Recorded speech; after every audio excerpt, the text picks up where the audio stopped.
Hello friends, मेरा नाम सचिन है। कॉन्सेप्ट क्लास में आप सभी का स्वागत है। आज के इस वीडियो में हम देखेंगे MP forest guard and jail प्रेरी एग्जाम 18/7/2017 की सेकेंड शिफ्ट के मैथ्स से पूछे गए क्वेश्चंस। सो प्लीज फ्रेंड्स, आप मेरे इस वीडियो को आखिरी तक दिखेगा, जिससे कि आपको यह पता चल जाए कि MP forest guard and jail प्रेरी में किस प्रकार के क्वेश्चंस पूछे गए हैं।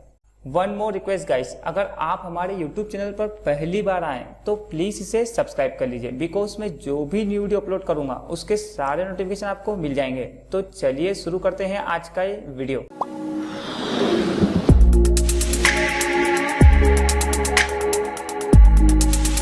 फर्स्ट क्वेश्चन क्या पूछा गया था? एमपी फॉरेस्ट गार्ड, जो कि 18/7/2017 यानी कल की सेकेंड शिफ्ट में इस टाइप के क्वेश्चंस मैथ्स में पूछे गए थे और आज इन्हीं क्वेश्चंस के बारे में हम देखेंगे। तो सबसे पहले हम पहले क्वेश्चंस को देखते हैं। तो किस टाइप का क्वेश्चन था? यदि एक भिन्न का अंश 40% तथा हर 500% बढ़ा दिया जाए तो परिणामी भिन्न 20/27 प्राप्त होता है, तो मूल भिन्न ज्ञात कीजिए। मतलब हमें यहाँ पर ज्ञात क्या करना है? मूल भिन्न। सबसे पहले हम भिन्न क्या मान लेते हैं? x/y मान लेते हैं। उसके बाद अंश, ये जो ऊपर वाला होता है वो अंश होता है और नीचे वाला क्या होता है? हर। ठीक है, अंश में कितने परसेंट की वृद्धि का बोल रहा है? 400% की वृद्धि हो जाती है और हर में जो है वो 500% की वृद्धि हो जाती है। तो परिणाम भिन्न कितना मिलता है? 20/27। ये तो हमें क्वेश्चंस में दिया हुआ है।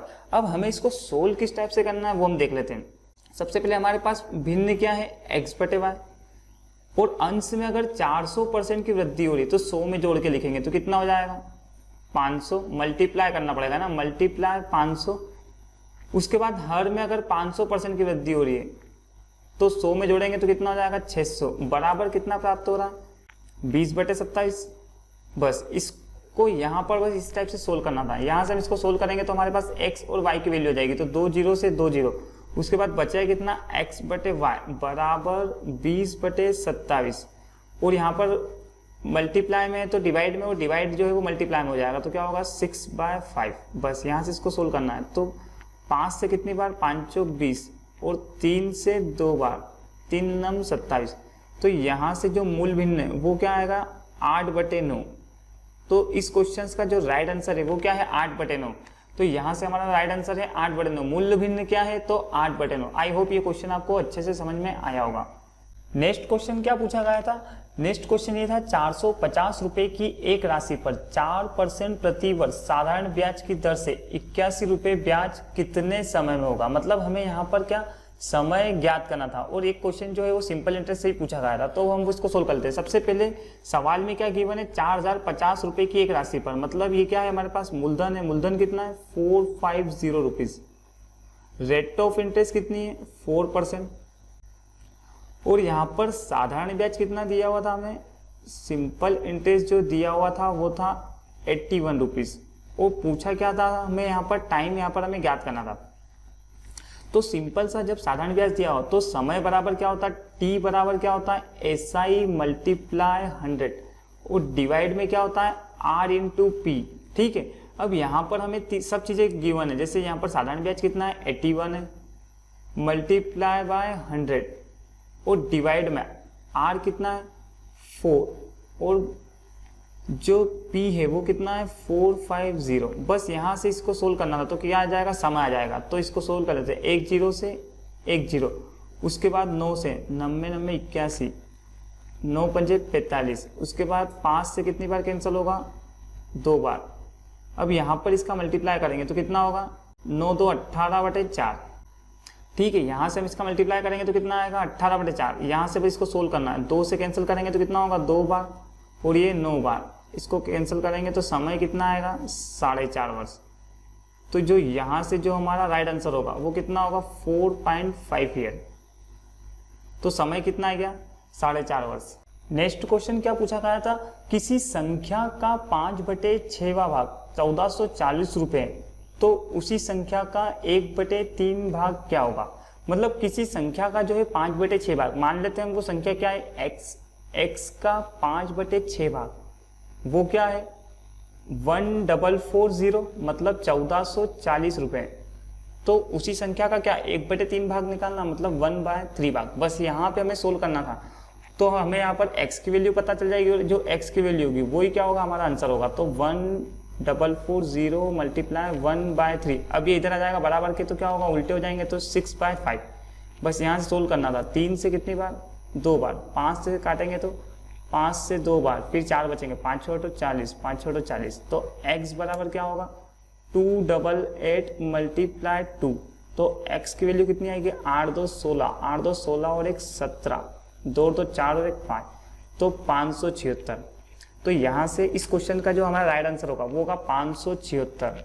नेक्स्ट क्वेश्चन किस टाइप का पूछा गया था, ये एलसीएम और एचसीएफ का था। देख लेते हैं हम इस क्वेश्चंस को भी हम देख लेते हैं। सबसे पहले क्या दिया हुआ है, दो संख्याओं का लघुत्तम समावर्तक महत्तम समावर्तक का 14 गुना है। यदि लघुत्तम समावर्तक तथा महत्तम समावर्तक का योग 600 है एवं एक संख्या 80 हो तो दूसरी संख्या हमें क्या ज्ञात करना है।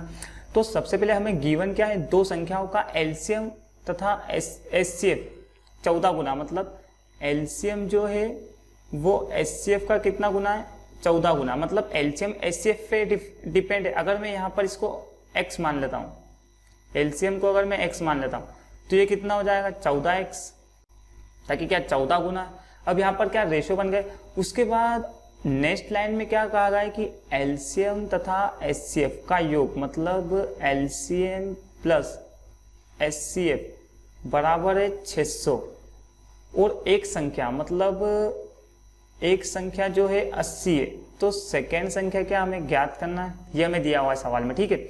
अब यहाँ पर एलसीएम और एचसीएफ दोनों के योग दिए हुए, तो यहाँ पर हम क्या करें, अनुपात में भी क्या योग कर ले, तो कितना हो जाएगा 15x बराबर कितना होगा 600, ताकि एलसीएम प्लस एचसीएफ यहाँ पर हमने वैल्यू पुट कर दी, तो 15 से कैंसिल करेंगे तो x की वैल्यू कितनी आएगी 40, 15 चौक 60 और 0, तो x की वैल्यू हमारे पास कितनी आएगी 40। तो यहाँ पर अगर मैं 14 मल्टीप्लाई 40 कर दूँ तो मुझे एलसीएम की वैल्यू पता चल जाएगी। तो कितना हो जाएगा 14 4 56, 560 और x की वैल्यू मतलब एचसीएफ कितना हो जाएगा, एचसीएफ जो हो जाएगा वो हो जाएगा 40। अब देखो यहाँ पर अगर हम इसको देखना चाहते हैं, मतलब वेरीफाई करना चाहते हैं, तो दोनों का योग करके देख लेंगे तो कितना 600 ही आ रहा है, 560 और 40। अगर इन दोनों का योग करेंगे तो क्या 600 ही आ रहा है। और एलसीएम और एचसीएफ भी हमें कितना दिया हुआ है, 600 ही दिया हुआ है, ठीक है। लेकिन अभी हमें इस क्वेश्चन में ज्ञात क्या करना है, सेकेंड नंबर, मतलब सेकेंड संख्या क्या होगी, दूसरी संख्या। तो सबसे पहले एक फार्मूला होता है यहाँ पर, first multiply second is equal to LCM multiply HCF, ये फार्मूला होता है। तो फर्स्ट नंबर की वैल्यू हमें पता है कितना है 80, मल्टीप्लाई सेकेंड को मैं x मान लेता हूँ इज इक्वल टू एलसीएम अभी हमने ज्ञात करा कितना है 560, 560 मल्टीप्लाई एचसीएफ कितना है 40। बस यहाँ से हमें सिंपली इसको सोल्व करना था। तो 40 से 2 बार और 2 से कैंसिल करेंगे तो कितना होगा 280, तो x की वैल्यू कितनी आ जाएगी 280, मतलब जो दूसरी संख्या है वो कितनी हो जाएगी 280। तो यहाँ से जो हमारा राइट आंसर होगा वो होगा 280। आई होप ये कॉन्सेप्ट भी आपको अच्छे से समझ में आया होगा। नेक्स्ट क्वेश्चन जो था वो रीजनिंग का था। इसमें मैथ्स के कुछ क्वेश्चंस में रीजनिंग के भी 2-3 क्वेश्चंस पूछे गए थे जो नंबर्स इसके थे। तो एक क्वेश्चन जो है वो मेरे पास अवेलेबल है जो कल की एग्जाम में पूछा गया है। तो इस क्वेश्चन में हमें क्या दिया हुआ है 15, 28, 45, 64, 85, 116 और 147। अब हमें इस क्वेश्चन में यह ज्ञात करना है कि गलत संख्या कौन सी, मतलब गलत नंबर कौन सा यहाँ पर। तो सबसे पहले हमें सवाल में क्या दिया हुआ है 15, 28, 45, 64, 85, 116, 147 और हमें यहाँ पर बताना है कि इसमें से गलत संख्या कौन सी है।